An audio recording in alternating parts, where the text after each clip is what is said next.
Good afternoon বন্ধুরা, welcome back to our channel. তোমরা সবাই কেমন আছো? আশা করছি অনেক অনেক ভালো আছো, সুস্থ আছো। তন্ময় পাপিয়া ব্লগ চ্যানেলে আরও একবার জানাই অনেক অনেক ওয়েলকাম। তো দুপুরবেলা দেখো, সকাল থেকে তো ভিডিও শুরু করিনি, দুপুরবেলা শুরু করলাম তো করলাম, আবার আলতা পরছি। পাগল হয়ে গেলাম নাকি তোমরা, তাই ভাবছো নাকি? না না, শোনো, একটা কারণ আছে, বলছি। আগে তোমাদেরকে জানিনি, শুভ রথযাত্রা, আজকে রথযাত্রা। তো রথযাত্রার অনেক অনেক শুভেচ্ছা রইল তোমাদের। বড়দের জানাই প্রণাম, ছোটদেরকে অনেক অনেক ভালোবাসা জানিয়ে ভিডিওটা শুরু করলাম। তো দেখো, এখন আমি পরেছি এখন আলতা। একটা শুভ কাজে যাব আর আলতা পরবো না, তাও তো হয় না বলো। আলতাটা আমাদের হিন্দু ধর্মে এটা বিশেষ করে শুভ অনুষ্ঠানে আলতা পরাটা মাস্ট, সবাই পরে, সব মায়েরা মেয়েরা পরে। তো এখানে পরে নিচ্ছি নেল পালিশ। এবার অনেকে প্রশ্ন করবে যে তুমি তো খ্রিস্টান ছেলেকে বিয়ে করেছো, তাহলে কেন এইসব করছো? তাদেরকে বলি, আমি, অনেকে কমেন্ট করেছিল আমার, তো আমি তার জন্য বলছি, আমি খ্রিস্টান ছেলেকে বিয়ে করেছি ঠিক, কিন্তু আমার ধর্মটাকে আমি একেবারে বাদ দিয়ে দেবো সেটা কিন্তু কোথাও লেখা নেই। আমার ধর্মের যেগুলো, হিন্দু ধর্মের যেসব রীতিনীতি আমি এতদিন মেনে এসেছি, কী করে বলো আমি সেগুলো ভুলে যাব? পারবো না, কোনো মেয়েই পারে না। জানি না কেউ পারে কি না, তো আমি এখনও পারিনি। স্বামীর ধর্মকে যে মানব না সেটাও বলছি না, আমি সব ধর্মকেই ভালোবাসি। আর এদিকে দেখো, আমার নেল পালিশ পরা কমপ্লিট হয়ে গেছে।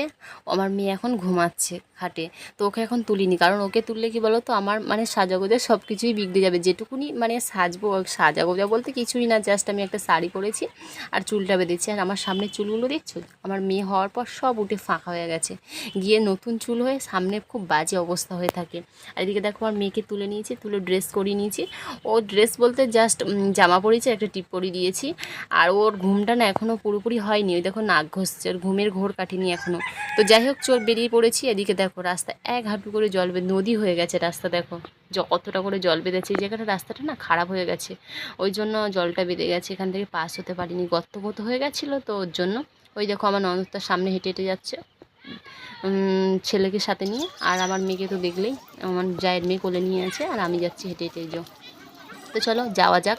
এখানে একটা বাড়িতে না জুতোটা খুলে দিয়েছি, কারণ জুতো পরে তো আর যাবো না। জুতোটা খুলে রেখেছি একটা বাড়িতে, বাজারের কাছাকাছি। আমাদের বাড়ি থেকে অনেকটা হেঁটে বললাম না আসতে হয়। ওই যে রথের দড়ি কিন্তু বেরিয়ে গেছে, এখন রথ যদিও বার হয়নি, ওখানে পুজো হচ্ছে। তো ওই মন্দিরে যাব, গিয়ে তারপর ওখান থেকেই আর রথটা যখন বেরোবে তোমার সাথে শেয়ার তো করবোই সব কিছু। আমার মেয়ে দেখো, দড়িটাকে বললাম, মা ধরে ফেলো, ধরে নিয়ে চলো একটু টানো। তো ও টানছে, ও দড়ি টড়ি এইসব খেলনা পেলে খুব খুশি হয়। তো ফাইনালি দেখো, মন্দিরের কাছাকাছি চলে এসেছি। আর আমার মেয়েকে নিয়ে আমার হাত তো যন্ত্রণায় ছিঁড়ে যাচ্ছে, অনেকটা রাস্তা হেঁটে আসতে হয়। প্রায় অনেকটা 10 মিনিট, 10-20 মিনিট আমাদের বাড়ি থেকে হেঁটে হেঁটে আসতে হয়, এত দূরে আসতে মন্দিরের কাছাকাছি। আর এইখানে আমার জায়ের বাপের বাড়ি, তো আগেই বলেছিলাম। তো আমার জায়ের বাপের বাড়ির কাছে এইখানটাই থেকেই, মন্দিরের থেকেই রথটা বেরোয়। আমার জায়ের মাদের সাথে দেখা হয়ে গেছিলো, আমার যারা এখানে থাকে না, তো ওরা থাকলে ওরা আসে। আমার জায়ের মাকে হচ্ছে, জায়ের মা আমার মেয়েকে নিল আমার কোল দিয়ে, নাহলে আমার প্রচণ্ড কষ্ট হচ্ছিলো আমার মেয়েকে নিয়ে হেঁটে হেঁটে আসতে। যেন আমার ওই যে ননদটা বললাম, দিদিও নিয়েছিল অনেকটা।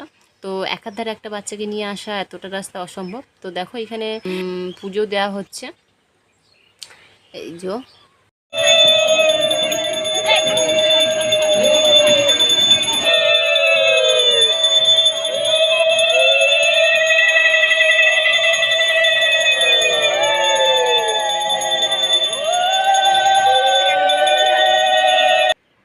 চন্দনের ফোঁটা দিয়ে দিয়েছে দেখো আমাকে। আর আমার মেয়ে যে আমার জায়ের মায়ের কোলে আছে।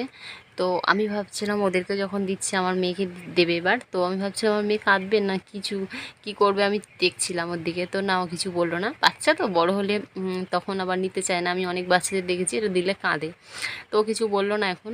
এদিকে দেখো, আমাকে দেখতে পেয়ে আমার কোলে আসার জন্য মন্দিরের ভিতরে প্রবেশ করেছি। দেখো, এখানটায় গৌরনিতাই দুহাত তুলে দাঁড়িয়ে আছে আর রাধা মাধবের বিগ্রহের পাশে। আর এখানে পুজো হয়েছিল, তো পুজোর প্রসাদ, তারপরে যে হোমযজ্ঞ হয়েছিল, সব কিছুই এখানে আছে, এখনও তোলেনি প্রসাদ। আর মন্দিরের ভিতরের মানে বাইরের সব কারুকার্য খুব সুন্দর করেছে, মন্দিরটা খুব সুন্দরভাবে তৈরি করেছে। এদিকে দেখো, জগন্নাথ দেবের বিগ্রহ আছে এখানটায়।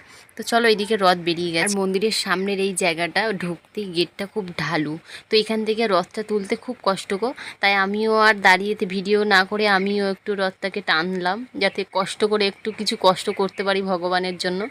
আমরা তো সব সময় নিজেদের জন্যই করতে থাকি, তো আজকে একটু ভগবানের তো মানুষ যেটা করতে পৃথিবীতে এসে সেটাই ভুলে গেছি। তো আমরা নিজেদের জন্য সারাদিন কষ্ট করতে ব্যস্ত, ভগবানের জন্য একটু সময় পাই না। তো আজকে একটু কষ্ট করলাম, ক্যামেরা অফ করে দিয়ে একটু টানলাম। এই দড়ি ধরে সবাই এখন দাঁড়িয়ে পড়েছে, রথ টানবে। তো এখন প্রচণ্ড ভিড় হয়ে গেছে। দেখো যখন এসেছিলাম কিন্তু এতটা ভিড় ছিল না, তখন পুরো ফাঁকা ছিল। আমরা ভাবছিলাম যে এবছর কি রথ বেরোবে না। আমি বলতে বলতে আসছিলাম, তো দিদি বলল যে দাঁড়া চল, একটু হয়তো দেরিতে বেরোবে, বেশি দূর তো না, এখান থেকে একটুখানি যেতে, মানে রথ যেখানে মাসির বাড়ি রাখে তো কাছাকাছি, তো হয়তো ওর জন্যই দেরিটা করে একটু সন্ধ্যায় বের করবে। তো সে দেখছি হ্যাঁ পুজো হচ্ছে, লোক বেশি ছিল না। তো দেখো আমরা একটু সামনের দিকে চলে এসেছি, কারণ ওইখানটা প্রচণ্ড ভিড় রথের সামনে, আর বাচ্চা নিয়ে তো মানে ওখানে অত গাদাগাদি করে না থাকাই ভালো। কোথায় পায়ে টায়ে পা দিয়ে দেবে, আর পড়ে টরে গেলে সমস্যা হয়ে যাবে। আর কাদা, রাস্তাটা প্রচণ্ড কাদা, আর গাড়ি যাচ্ছে ছিটকে, জল গায়ে লাগার ভয়। তো চলে এসেছি ফাইনালি। দেখো জগন্নাথ দেবের মাসির বাড়ি যেখানে করেছে আর কি, তো এই যে স্কুল মাঠ, এই স্কুলটাতে নাকি আমার বড়রা পড়তো। তো এখানে দেখো খাবার দাবারও বলতে ফুচকা আর আইসক্রিম আর একটা কী বসেছে, হ্যাঁ আইসক্রিম আর ফুচকা, ঠান্ডা জল টল মনে হচ্ছে। তো আইসক্রিম তো আমি খেতে পারবো না, কারণ আমার মেয়ের ঠান্ডা লাগার ব্যাপার আছে। ফুচকা খাবো। তো চলো আগে জগন্নাথ দেবকে মাসির বাড়ি পৌঁছে দিয়ে তারপরে ওখান থেকে, যেমন মন্দিরের সামনে দিয়ে বার করতে রথটা ঢাল ছিল, অসুবিধা হচ্ছিল, এখানেও ঠিক তেমন। মানে আবার যখন ভিতরে মাসির বাড়ির গেটের মুখ দিয়ে ঢুকাচ্ছে, তখন ওই জায়গাটা খুব ঢালু ছিল। তো ওখানে ওঠার সময় টেনে তুলে নিয়েছে, কিন্তু নামানোর সময় আস্তে আস্তে কন্ট্রোল করে তারপরে তুলতে হচ্ছে। সবাই কেউ বলছে দাঁড়াও দাঁড়াও, জোরে টেনো না, আস্তে আস্তে স্লো মোশনে নামাতে হচ্ছিলো, বেশি তাড়াহুড়ো করা যাচ্ছিল না। তো দেখো এই যে জগন্নাথ দেবের মাসির বাড়ি ফাইনালি চলে এলো। আর সবাই দেখো পেছনে কত আনন্দ করতে করতে আসছিল। তো আমার কপালে এটা নেই, আমি ইয়াংবেলায় না, তখন আমি রথে কোনো দিন আনন্দ করতে পারিনি, আর তো নাচতে পারিনি এরকম সুন্দরভাবে, এদের মতো আনন্দ করতে পারিনি। এদের দেখে আমার আফসোস হচ্ছে এখন। তো যাই হোক, এরা খুব আনন্দ করছে, বক্স চলছিল, তারপর ব্যাংক পার্টি বাজনা সব কিছু মিলেমিশে এরা খুব আনন্দ করছে। তখন আমার ইয়াংবেলায়, তখন আমাদের গ্রামে রথ বেরোতো না, আর কোথাও যাব বাড়ি থেকেও একা একা ছাড়তো না, আর তারপরে সেরকম কোনো ব্যাপার ছিল না, যাওয়ার মতো পরিস্থিতিই ছিল না, তো তার জন্য যাওয়া হয়নি। এদিকে আর আমি